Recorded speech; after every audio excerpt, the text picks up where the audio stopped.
Почитувани, СДС не може глава да крене од скандали со дрога на нивни членови.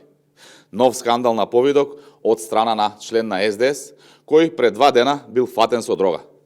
На 9. мај 2025 година, од информации добиени од свиркач, бил уапсен Слаѓан Марковски од Гостивар, активист на СДС, кој бил фатен со 12 пакувања кокаин и кеш. Ова е веќе сериозен проблем во редовите на СДС. По Јон Фрчковски, Андон Стојков, сега повторно член на СДС, Слаѓан Марковски, фатен со 12 пакувања дрога. Филипче нема каде да бега и да се скрие. Јавно го прашуваме Филипче, дали ќе се одрекне од Слаѓан Марковски, кој е активист на СДС?